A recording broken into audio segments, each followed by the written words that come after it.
میں مسلک حنفی اہل سنت والجماعت سے تعلق رکھتا ہوں، کیا کتاب و سنت کی روشنی میں بیعت کرنی جائز ہے؟ بیعت دو ہے، ایک بیعت توبہ اور ایک بیعت جہاد.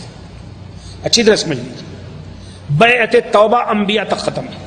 اللہ کے رسول صلی اللہ علیہ وسلم عورتوں سے پردے کے آڑ سے اور مردوں سے سامنے بیعت کرتے تھے. سب سے پہلی بیعت اللہ کے رسول صلی اللہ علیہ وسلم کی ہوئی. مدینے میں کے لوگ جب آئے تو بیعت اولا بیعت ثانیہ، اس میں بیعت توبہ لی، اور یہ اس کو بیعت النساء کہا گیا کہ جب میں آؤں گا تو اگر دشمنوں نے حملہ کیا تو تم جیسے اپنی عورتوں کی حفاظت کرتے ہو، بچوں کی ویسے ہی میری حفاظت کرنا. اور بیعت توبہ لیتے تھے عورتوں سے مردوں سے، لیکن عورتوں سے اس طرح نہیں جیسے پیر لیتے ہیں سامنے بٹھا کرتے، بلکہ پردے سے ان سے اقرار کراتے تھے کہ نہ تو زنا کرو گی، نہ چوری کرو گی، نہ کوئی تہمت لگاؤ گی کسی پر، نہ نافرمانی کرو گی شریعتوں کی. یہ تو ہے بیعت توبہ جو انبیاء پر ختم ہے، کیونکہ نبی ہی معصوم ہوتا ہے جو کسی کو توبہ کرا سکتا ہے. یہ ہمارے بھائی جنہوں نے لکھا ہے اپنے آپ کو کہ میں اہل سنت والجماعت مسلک حنفی اہل سنت والجماعت سے تعلق رکھتا ہوں. اصل میں مشکل یہ ہے، ہم لوگ جو عربی نہیں جانتے ہیں، جن کے پاس کتاب و سنت کی تعلیم نہیں ہے، وہ سمجھتے نہیں ہیں کہ اہل سنت والجماعت کیا ہے. اہل سنت والجماعت نام ہے ان لوگوں کا جو اللہ کے رسول کی سنت، حدیث اور اسوہ آنے کے بعد کوئی بھی کام کرتے ہیں اس کو چھوڑ دیں فوراً، چاہے چھوٹا مسئلہ ہو یا بڑا. اور جماعت صحابہ کا جو طریقہ تھا، الجماعت سے مراد آج کی جماعت نہیں ہے، یہ پورے طور پر حوثائیوں کی جماعت کے ساتھ اکٹھا بیٹھ گئے. اتنے لوگ اکٹھا تو بازار میں بھی بیٹھتے ہیں، دیکھیے کس کس مقصد کے لیے تحت جاتے ہیں. جماعت اور ازدحام میں فرق ہے، آپ سمجھ لیجئے. ازدحام بھیڑ کو کہتے ہیں، آپ بازار میں جاتے ہیں، میلے میں جاتے ہیں، اور وہاں میلے میں جا کر کے آپ کوئی مچھلی خریدنا چاہتا ہے، کوئی گوشت، کوئی پیاز، کوئی ترکاری، کوئی ملاقات کرنا چاہتا ہے، کوئی نظر لڑانا جانتا ہے، کچھ اس طرح سب لوگ ازدحام. اور جماعت جیسے حج کی جماعت ہے، جو لوگ جاتے ہیں احرام باندھ کر عمرہ کرتے ہیں، مزدلفہ میں جاتے ہیں، مینا میں جاتے ہیں، پھر اس کے بعد عرفہ میں جاتے ہیں، یعنی ایک مقصد کے تحت اکٹھا ہو جانا. تو اہل سنت والجماعت کہتے ہیں جو توحید اور توحید کے سارے تقاضوں اور رسول اکرم صلی اللہ علیہ وسلم کی سنت پاک، حدیث پاک، سیرت پاک، اسوہ پاک اور اللہ کے رسول کے اسوہ پاک کو عملی طور پر جن لوگوں نے اپلائی کیا، یعنی صحابہ کرام کی جماعت صرف صحابہ کرام کی جماعت کو کہتے ہیں اور کسی کو نہیں کہہ سکتے.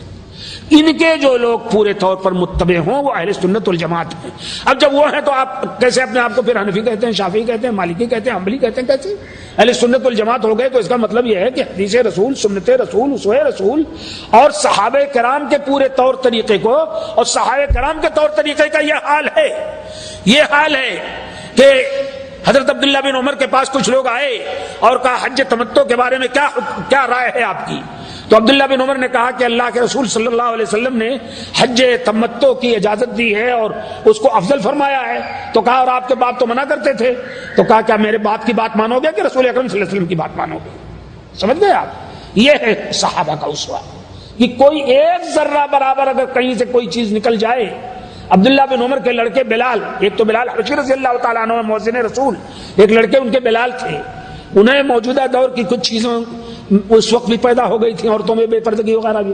تو اللہ کے رسول کی حدیث ہے کہ لا تمنعوا ماء اللہ من بیوت اللہ، عورتوں کے لیے افضل تو یہ ہے کہ گھر میں نماز پڑھیں، لیکن اگر وہ مسجد میں نماز پڑھنے چاہیں پردے سے جائیں، کھنکھناتے زیور نہ پہنیں، عطر و سینٹ نہ لگائیں، تاک جھانک نہ کریں، تو مسجد میں روکو مت. تم افضل تو یہی ہے گھر میں پڑھیں، نہ روکو. تو بلال نے کہا ان کے لڑکے نے میں تو روکوں گا. تو کہا تجھے شرم نہیں آتی ہے؟ میں کہتا ہوں اللہ کے رسول نے فرمایا ہے کہ نہ روکو، تو روک رہا ہے. اللہ کی قسم میں تجھ سے بات نہیں کروں گا، چنانچہ زندگی بھر ان سے بات نہیں کی.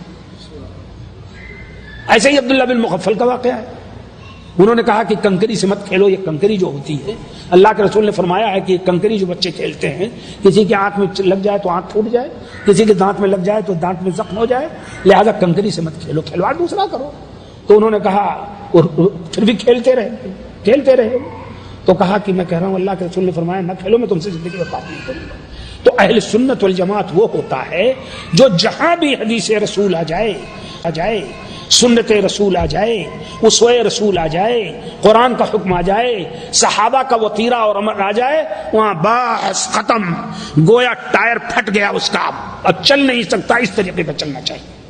یہ ہے، چاہے جو کوئی ہو، معاف فرمائیے، یہ بات نہیں ہے کہ ائمہ سے کا احترام نہ کرو۔